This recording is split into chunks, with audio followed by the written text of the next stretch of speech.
Assalamualaikum warahmatullahi wabarakatuh.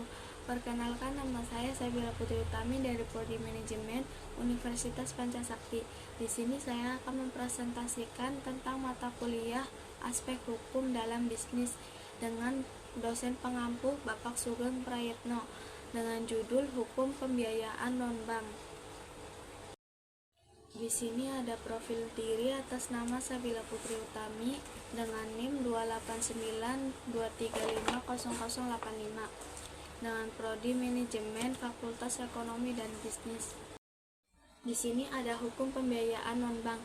Yang pertama ada pendahuluan. Bagi pengusaha, kebutuhan dana adalah ibarat urat nadi dalam kehidupan seseorang yang tak pernah berhenti dan merupakan kunci utama kebutuhan dalam menjalankan dan mengembangkan usahanya. Seorang pengusaha memang dituntut untuk lebih kreatif dan inovatif dalam memperoleh kuncuran dana bagi pengembang usahanya. Karena dalam kenyataannya banyak juga orang atau perusahaan yang justru kelebihan dana meskipun hanya bersifat sementara, sehingga dana yang berlebihan tersebut perlu diinvestasikan dengan cara yang paling menguntungkan secara ekonomis dan sosial. Dalam kegiatan usaha modern, alat bayar yang paling banyak dikenal adalah uang. Yang kedua ada pemenuhan prestasi atau kewajiban dengan menggunakan yang disebut pembayaran. Pertukaran benda dengan uang disebut jual beli. Uang sudah diterima oleh masyarakat luas sebagai alat bayar dalam transaksi jual beli, sewa menyewa, hutang piutang, bahkan dalam setiap perjanjian yang mengandung prestasi kewajiban pembayaran, baik dalam wilayah suatu negara maupun antar negara. Setiap negara memiliki mata uang sebagai alat bayar sah yang hanya berlaku dalam wilayah negara yang bersangkutan. Demikian pentingnya uang bagi kelancaran dan kelangsungan hidup dunia usaha, maka dibutuhkan adanya alternatif pembiayaan baik yang diberikan oleh lembaga keuangan perbankan dan lembaga keuangan non-perbank atau lembaga pembiayaan lainnya. Alternatif jenis pembiayaan sangat diperlukan dalam dinamika kegiatan usaha untuk memberikan pilihan yang tepat bagi dunia usaha untuk menentukan jenis biaya yang dibutuhkan sesuai kebutuhan. Saat ini telah muncul berbagai macam lembaga keuangan dan lembaga pembiayaan non-bank sebagai wujud dari kaidah ekonomi yaitu demand and supply, yang secara tradisional pihak yang kelebihan dana menyediakan dana kepada pihak yang membutuhkan dana.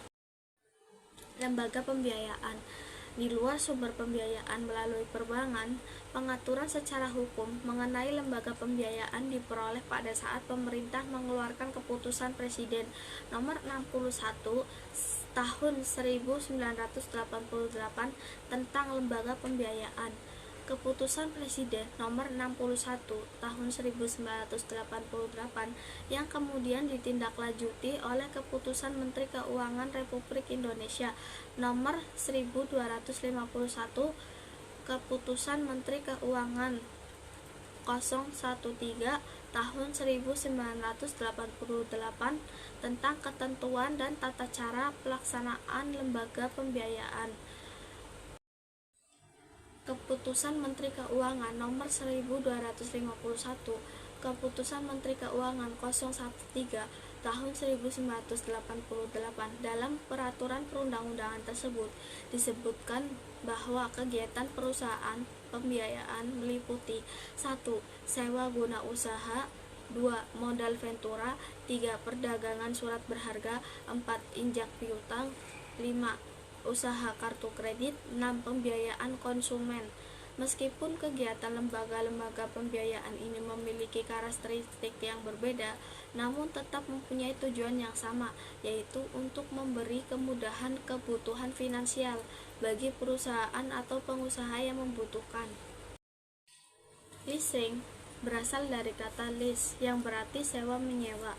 Jadi, leasing merupakan bentuk derivatif dari sewa menyewa.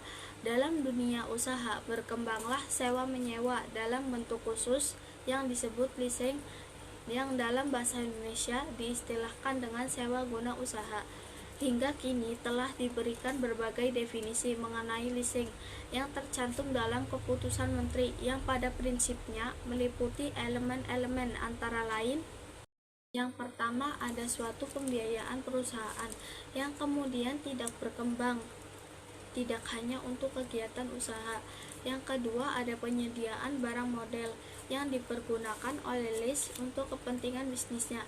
Yang ketiga, ada keterbatasan jangka waktu yang merupakan unsur penting karena apabila tidak ada batas waktu, maka hanya merupakan sewa-menyewa biasa. Jangka waktu dalam leasing atau jangka singkat minimal 2 tahun, jangka menengah minimal 3 tahun, dan jangka panjang minimal 7 tahun. Pembayaran secara berkala, di mana jumlah dan lamanya angsuran berdasarkan kepada kesepakatan kontrak leasing yang memiliki banyak kesamaan dengan kredit bank. Hak opsi untuk membeli barang modal yang bukan merupakan kewajiban namun suatu hak bagi lease untuk memilih apakah akan membeli barang modal atau memperpanjang kontrak lease tersebut. Pilihan seperti ini belum tentu terdapat pada setiap kontrak leasing. Nilai leasing yaitu jumlah uang yang harus dibayarkan kepada lessor pada saat berakhirnya leasing atau pada saat lease mempunyai hak opsi. Mengenai bentuknya, pada dasarnya terdapat dua bentuk leasing yang digunakan di Indonesia, yaitu operating lease dan financial lease yang dapat dibedakan sebagai berikut. Ada operating lease. Yang pertama, ada jangka waktu leasing relatif singkat.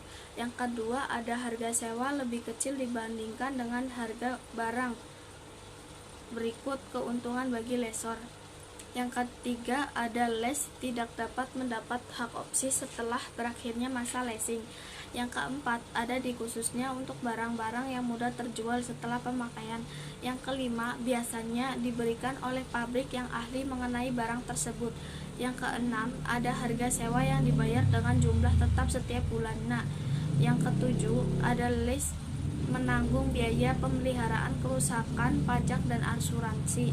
Yang ke-8, kontrak leasing dapat dibatalkan sepihak oleh lease dengan mengembalikan barang. Ada financial lease. Yang pertama, ada jangka waktu leasing relatif panjang.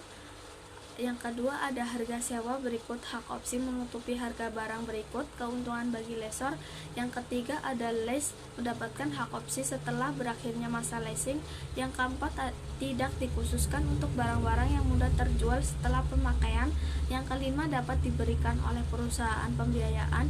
Yang keenam, harga sewa dapat dibayar tetap per bulan atau berubah-ubah sesuai suku bunga pinjaman. Yang ketujuh, ada lease menanggung biaya pemeliharaan, kerusakan, pajak, dan asuransi. Yang kedelapan, ada kontrak leasing yang tidak dapat dibatalkan secara sepihak. Kemudian, dari kedua pihak leasing ini terbagi lagi menjadi bentuk leasing lain seperti sales and leaseback, direct lease, reverse lease, cross-border lease, net lease, full service lease, capital lease, third party lease, whip lease, straight payable lease, seasonal lease, dan return investment lease. Menggunakan leasing sebagai sumber pembiayaan memang memiliki beberapa keuntungan seperti fleksibilitas dan pengaturan yang tidak dibandingkan dengan kredit bank, biaya yang relatif murah, dan menghemat pajak. Namun, leasing juga memiliki kelemahan. Kelemahan antara lain biaya bunga tinggi yang disebabkan oleh lessor yang memperoleh biaya dari bank sehingga perhitungan bunga dan kompensasi bunga akan relatif tinggi.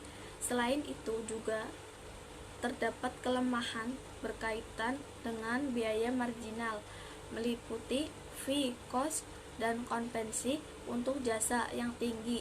Kurangnya perlindungan hukum karena hanya berdasarkan pada itikat baik para pihak, dan proses eksekusi leasing macet yang sulit karena ada prosedur khusus.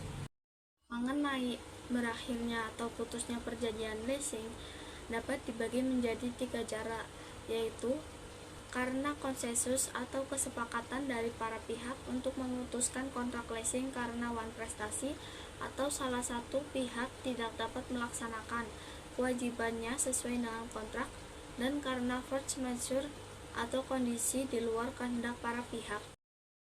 Modal Ventura atau Ventura Capital. Ventura Capital atau modal Ventura merupakan sumber pembiayaan yang baik untuk memulai suatu perusahaan dengan melibatkan risiko investasi, namun memiliki potensi keuntungan yang lebih baik dari investasi dalam bentuk lain. Dalam Keputusan Presiden Nomor 61 Tahun 1988, modal Ventura didefinisikan sebagai usaha pembiayaan dalam bentuk menyertakan modal suatu perusahaan yang menerima pembiayaan atau investment company untuk jangka waktu tertentu. Pihak-pihak yang terlibat dalam kegiatan mulai Ventura adalah perusahaan modal Ventura yang memberikan dana, perusahaan pasangan usaha yang membutuhkan dana untuk mengembangkan usahanya, dan menyandang dana yang terkadang dilipatkan secara pihak ketiga. Seperti halnya dengan kegiatan pembiayaan lainnya, modal Ventura juga berdasar kepada hukum perseroan, yaitu Undang-Undang Perseroan Terbatas Nomor 1 Tahun 1995. Dasar hukum administratif dari kegiatan modal Ventura antara lain adalah Keputusan Presiden Nomor 61 Tahun 1988, Keputusan Menteri Keuangan Nomor 1251,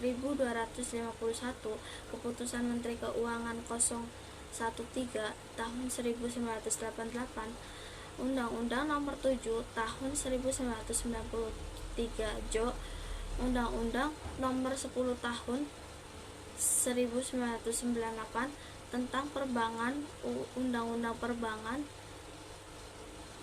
Peraturan Perundangan Nomor 18 Tahun 1973, dan ketentuan-ketentuan di bidang perpajakan yang terkait dengan modal Ventura. Manfaat yang dapat diambil dari menggunakan modal Ventura sebagai sumber pembiayaan adalah adanya bantuan manajemen yang sangat memperhatikan keadaan perusahaan. Namun, hal itu juga bisa menjadi kelemahan dengan lepasnya kontrol dan kepemilikan pendiri perusahaan terhadap perusahaan yang didirikannya.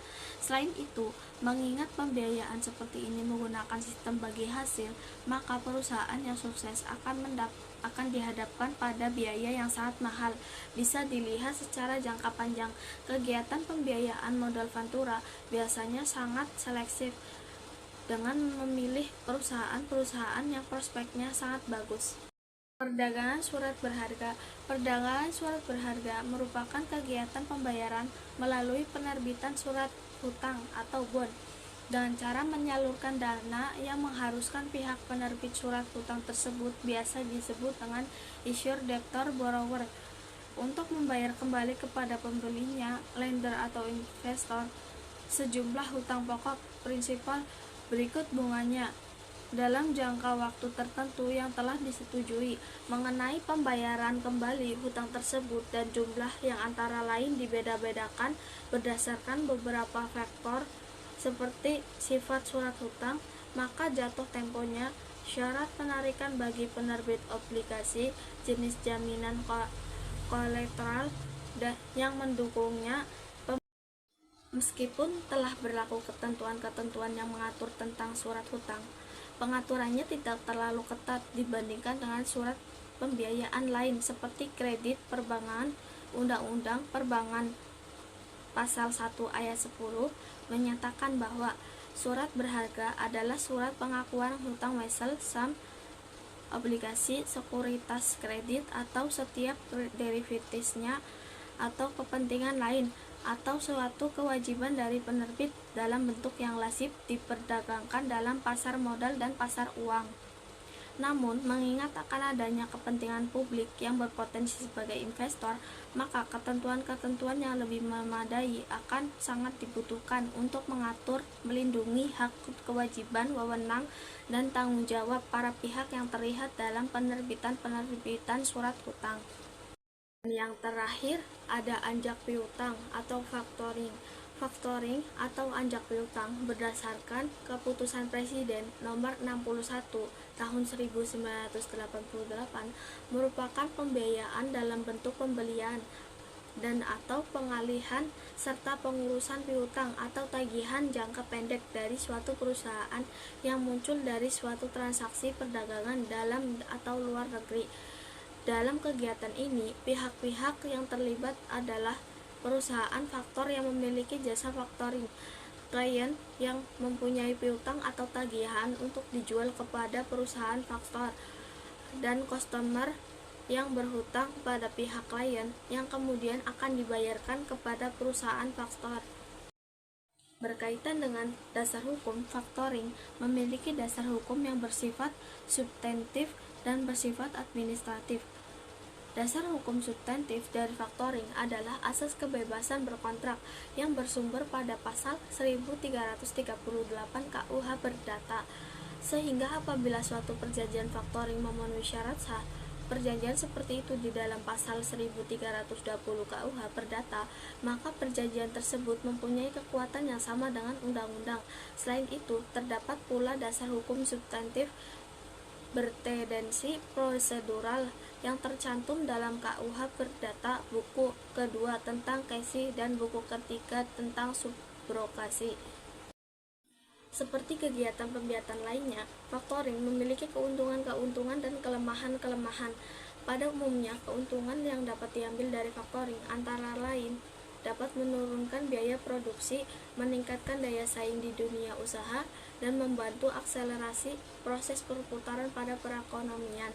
Namun, kelemahan faktoring dapat menjadi pemborosan biaya lain, karena melibatkan perusahaan faktoring dapat menurunkan reputasi klien, dapat mengandung resiko tinggi dan kurang profesional karena kegiatan faktoring yang belum begitu populer.